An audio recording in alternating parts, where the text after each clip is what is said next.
And thanks, Mr. Kearns. Mr. Kearns, there's a perception out in the public that the HSE is overly bureaucratic and too many managers and not enough delivery. Do you believe that perception is true? Well, I'd say that is the perception, you know, that there are too many managers. But I think we just got to be careful about that as well. So most clinical teams need non-clinical people to make them function. So, and if you're looking at, say, for instance, organising SLAs with multiple organisations, you need people with expertise in that as well.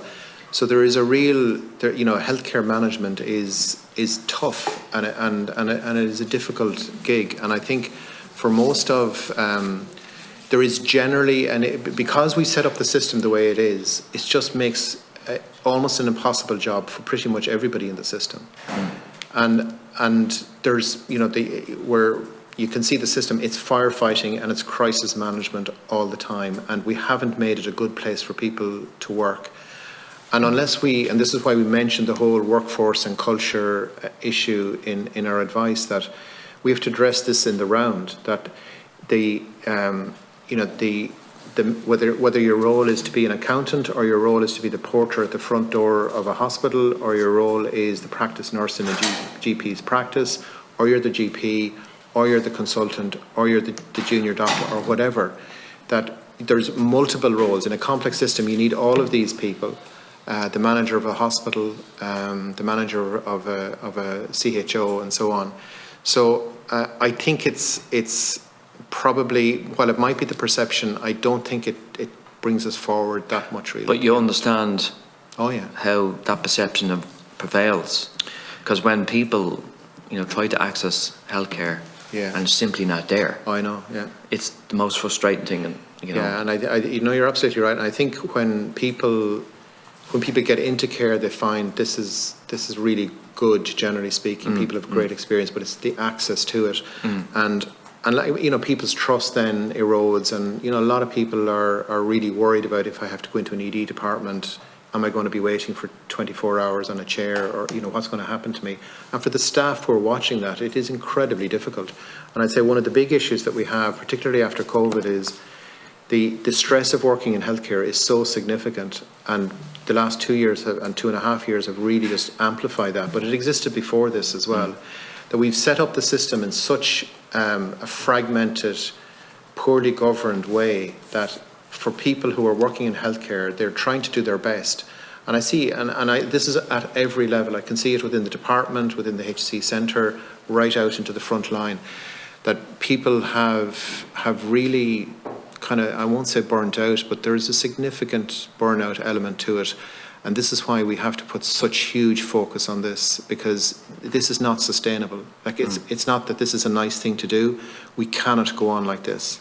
And actually it is, and it probably is important for me to say it as well, that the cross-party support that Sláinte Care brought in is critical to this, because having political support, joined up political support for this is absolutely necessary.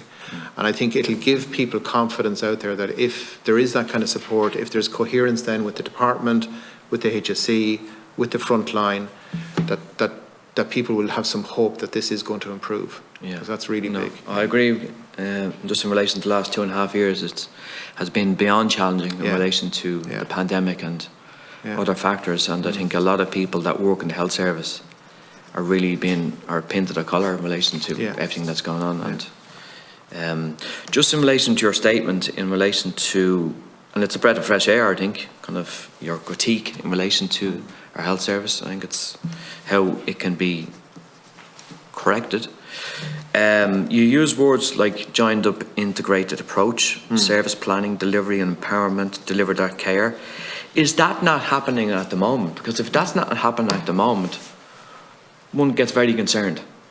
To be honest, I don't think it's possible for it to happen at the moment. I mean, when you think about the way the system is set up, we have all of the budgets separated out.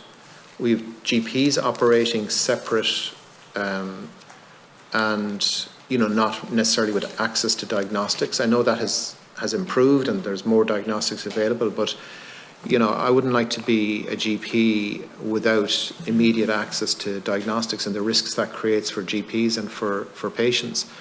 So I think this is why this is quite fundamental. The way we've organised our health service, it's like we're playing a game of football, and literally, first of all, we haven't even marked out the pitch. And every single player on the pitch is reporting to somebody different. They're not reporting to the manager. They don't even know. So and then we expect to go out and by the way, we should have 15 players on the pitch, but we only have 10 on the pitch, and we're expected to play a game. So I think when we understand just how impossible it is, it has to be the drive for saying this just is utterly unsustainable and has to change. Yeah, and I kind of hate using the D word, but it sounds like it, and the picture that you paint, there's absolute dysfunction at the heart of our health service in relation to how it's managed. Obviously you make the parallel between the football parallel. Yeah, I think the problem is not so much how it's managed. It's just the way it's been set up has led to this. And I have huge sympathy for people who are trying to do their best to manage in this. So, imagine you're the manager on the side of the pitch and you're doing your best to put some shape on this.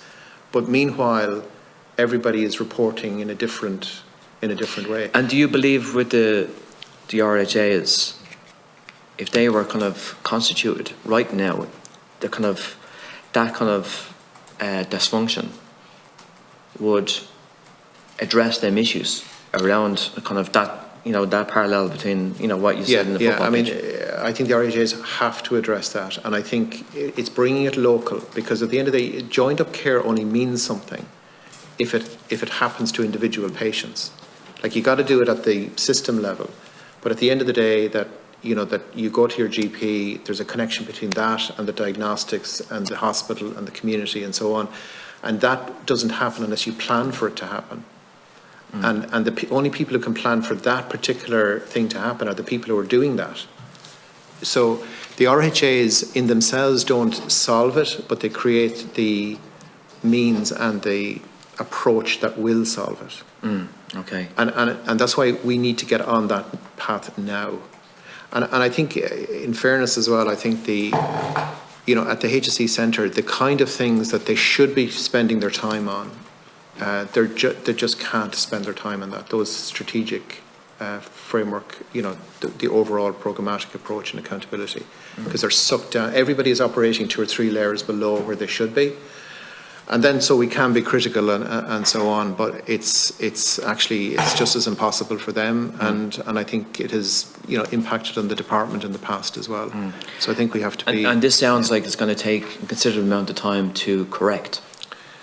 Yeah, I'd love to be able to say that this is something that will be done tomorrow, but like, we've been building this for the last 20 years nearly, and I think it's going to take time. But I also do think that if people genuinely felt that there was something really significant and serious going to happen, there is huge support out there among frontline staff, among hospital managers and so on. And some of it will be, difficult enough and so on, but there is huge support. So I think you will get a lot of acceleration in it. Yeah. In relation to the RHAs, the 6, where will they be kind of geographically placed? Yeah, do you mean the actual the boundaries of them? Yeah. I mean, there is a map that has been that's available from the that maps them out. Yeah. Just in relation to Eastern Health Boards and Health Board and so forth, what difference? Yeah. Because when I was growing up, that was the kind of I suppose the model of healthcare and so forth, and obviously then there's a different kind of evolution of that now. And obviously some people kind of are quite nostalgic about Eastern Health Boards and all that kind of stuff. And how different would that model be to the model that you're in your statement? Yeah, I think the kind of fundamental difference for me is that the health boards really did have that autonomy, but it led to huge variability in the quality of care, in outcomes and so on. So it depended on where you lived and, you know, what your health board, and it depended on political issues as well. So I think the critical thing in this, and this is why I think the HSE Centre has a critical role to play in this, we have to have national standards. We have to say, look, we're not going to have multiple different ways of delivering cancer care. We're going to have a model, which is a national model, which looks at prevention and treatment and so on, which makes decisions about, look, some facilities just are not fit for delivering certain types of care. So I think the big difference for me is that we're saying, yes, local ownership and joined up care, that's critical, but working with it within national standards. And then the other thing is that there has to be real strong accountability, so that if an RHA is responsible for what it is they're responsible for, they make the decisions that they need to make, they then have to be held to account for that. Thank you. Yeah. Thank you.